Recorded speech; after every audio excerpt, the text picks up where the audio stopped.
Let us be informed about what God wants for us, what God wants us to know. And God has given us the Bible to tell us about things about us, about the world, about sin, about Satan, about himself, and about the afterlife. Also about things that are going to come to pass in the last days. So Paul in First Thessalonians 4 and 13 says, we do not want you to be uninformed, brothers, about those who are asleep, those who have died and gone to be with the Lord, that you may not grieve as others who have no hope. As others do who have no hope. The people, you see, and someone doesn't know the Lord and they die, then all hope is gone for that person. God has given us an allotted time here in this life while we are on this earth. He has given us that time to make right with him, to find the truth, to find him, and to receive forgiveness of sins and enter into a relationship with him, to be reconciled. People come from so many different religious backgrounds. People come from atheism, animism, idolatry, whatever it is, whatever, even nominal Christianity. People come from so many different backgrounds. But in this life, he says in his word, they that seek me shall find me when they look for me, when they seek for me with their whole heart. Once we're seeking after God and seeking after truth, we will find him. We will find him in Jesus.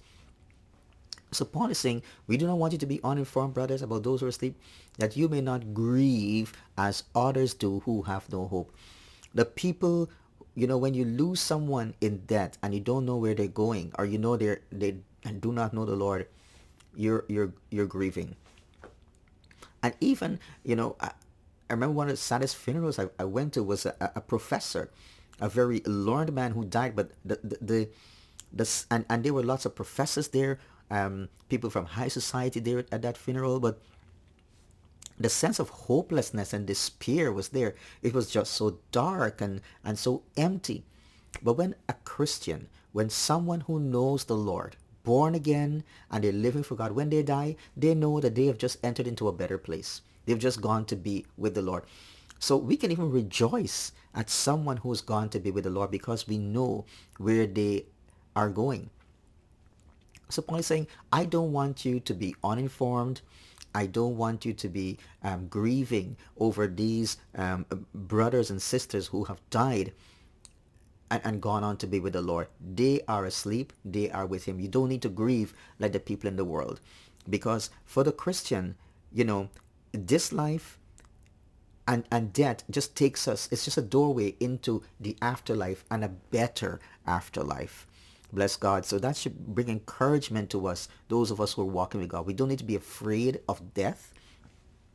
We don't need to be afraid of dying. Thank God that's one of the very first things that many people who come to know Christ, they can get rid of from their lives, the fear of death, because we know Jesus. We know where we're going when we die.